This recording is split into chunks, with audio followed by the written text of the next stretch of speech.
ನಾವೀಗ 2025 ಆಗಸ್ಟ್ ತಿಂಗಳಲ್ಲಿ ಮೀನ ರಾಶಿಯವರಿಗೆ ಈ ಒಂದು ರಾಶಿ ಫಲಗಳು ಯಾವ ರೀತಿ ಇರುತ್ತೆ ಅಂತ ನೋಡೋಣ. ನೋಡಿ, ಮುಖ್ಯವಾಗಿ 16ವರೆಗೂ ಕೂಡ ಸೂರ್ಯನ ಕಟಕ ರಾಶಿಯಲ್ಲಿರೋದ್ರಿಂದ ಇಂದಿನ ಜನ್ಮದ ಪೂರ್ವಪುಣ್ಯ ಫಲ ಅಂತ. ಅಂದರೆ 16ರ ಒಳಗಡೆನೆ ಆಗಸ್ಟ್ ತಿಂಗಳಲ್ಲಿ ಭಾಳಷ್ಟು ಚೇಂಜಸ್ಸು, ಮೂಮೆಂಟ್ಸು, ಬದಲಾವಣೆ, ಮನಸ್ಸಿಗೆ ನೆಮ್ಮದಿ ಕೊಡುವಂತಹ ಕೆಲವೊಂದು ಕಾರ್ಯವೈಖರಿಗಳು, ಚೇಂಜಸ್ಸನ್ನು ನೋಡುವಂತಹದ್ದು ಇಲ್ಲಿ ಇರುತ್ತೆ ಸೂರ್ಯನ ಫಲದಿಂದ. ಇನ್ನು 16ರ ನಂತರ ಸೂರ್ಯ ಸಿಂಹರಾಶಿ ಪ್ರವೇಶ ಮಾಡ್ತಾನೆ. ಹಾಗಾಗಿ ಸ್ವಲ್ಪ ಸುಖ ನೆಮ್ಮದಿ ವಿಚಾರದಲ್ಲಿ ಬದಲಾವಣೆ ತರುತ್ತೆ.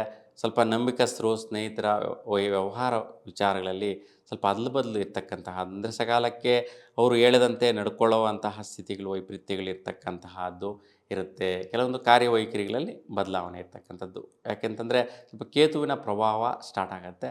ಹಾಗಾಗಿ ಮಹಾಗಣಪತಿಯ ದರ್ಶನ ಮಾಡಿ 16ರ ನಂತರ ಕೂಡ ಸುಫಲ ಸಿಗತ್ತೆ.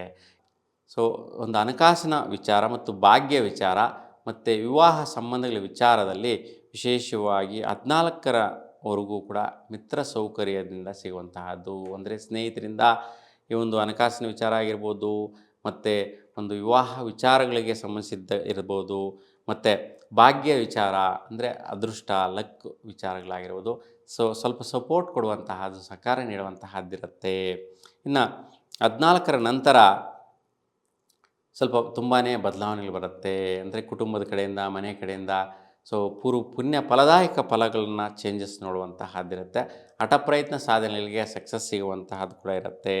ಆದರೂ ಕೂಡ ಕುಜ ಮತ್ತು ಶನಿಯ ಒಂದು ದೃಷ್ಟಿಗಳಿರೋದ್ರಿಂದ ಸ್ವಲ್ಪ ಒತ್ತಡ, ಟೆನ್ಷನ್ಸು, ಪ್ರೆಷರ್ ಇರುತ್ತೆ.